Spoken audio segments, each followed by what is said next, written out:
Hotel tourism पर आपका स्वागत है। भारतीय जनता पार्टी का शीर्ष नेतृत्व ने मगध प्रमंडल के कार्यकर्ताओं की मांग रख लिया है। मांग नहीं मान मैं कह रहा हूँ। नवादा हो, औरंगाबाद हो या गया, यह 3 ऐसे क्षेत्र हैं। साथ ही काराकाट भी आप कर सकते हैं, मगध प्रमंडल में ही आता है, औरंगाबाद का एक पार्ट है, जहाँ जनसंघ काल से ही भारतीय जनता पार्टी की बैठ रही है। गांव-गांव बूथ तक कार्यकर्ता रहे थे, हैं और आगे भी रहेंगे। ऐसे में गठबंधन धर्म के चक्कर में पिछली बार गया सीट जदयू को थाली में परोस कर दे दिया गया।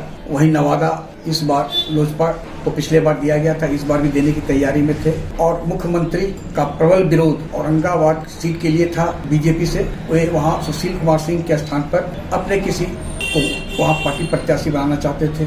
सुशील कुमार सिंह, उनके पिता लुटन सिंह भी औरंगाबाद क्षेत्र का प्रतिनिधित्व कर चुके हैं। लुटन सिंह तो बिहार में छोटे साहब के नाम से मशहूर क्षत्रिय समाज के एक बड़े और सम्मानित नेता सत्येंद्र नारायण सिंह को भी हराने में सफल हुए थे और उन्हें हराकर लोकसभा पहुंचे थे। सुशील सिंह नवीनगर रफीगंज से विधायक रह चुके थे, बाद में एमपी बने, लेकिन नीतीश कुमार के अहंकार के कारण वे अपने स्वाभिमान को नहीं बेचा और वे पार्टी से अलग होकर भाजपा में शामिल हो गए। नीतीश कुमार के आंखों की किरकिरी हमेशा सुशील सिंह रहे हैं और साथ ही वहां भाजपा के जो नगर विधायक थे पहले और पूर्व मंत्री भी रहे रामाधार सिंह, उनकी भी नजरों में सुशील सिंह भाजपा के कार्यकर्ता नहीं थे और उनका प्रबल विरोध था। ऐसे में यह माना जा रहा था कि भारतीय जनता पार्टी अपनी परंपरागत सीट, चाहे औरंगाबाद हो, नवादा हो और गया, तो संभवतः गठबंधन धर्म के कारण फिर एक बार जीतन राम मांझी के हाथों में चला जाएगा। अपना जनाधार को तिलांजलि देकर गठबंधन धर्म का पालन करेगी बीजेपी, यह माना जा रहा था। लेकिन कुछ देर पहले बिहार के प्रभारी विनोद तावड़े ने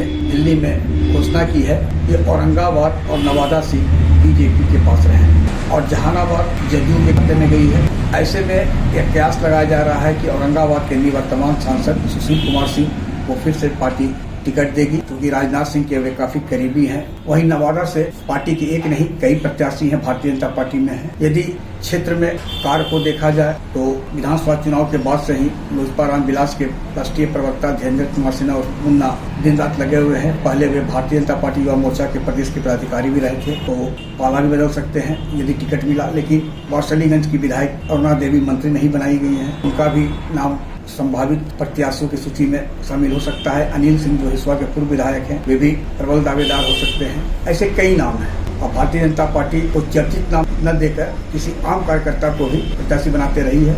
ऐसे में नवादा से किसे पार्टी अपना प्रत्याशी बनाएगी यह तो भविष्य के गर्भ में है, लेकिन प्रथम चरण का चुनाव है, इसलिए जल्द ही इस नाम की घोषणा औरंगाबाद और नवादा में होना तय है। आग्रह है कि इस वीडियो के लिंक को लाइक, शेयर, सब्सक्राइब अवश्य करें। धन्यवाद, नमस्कार।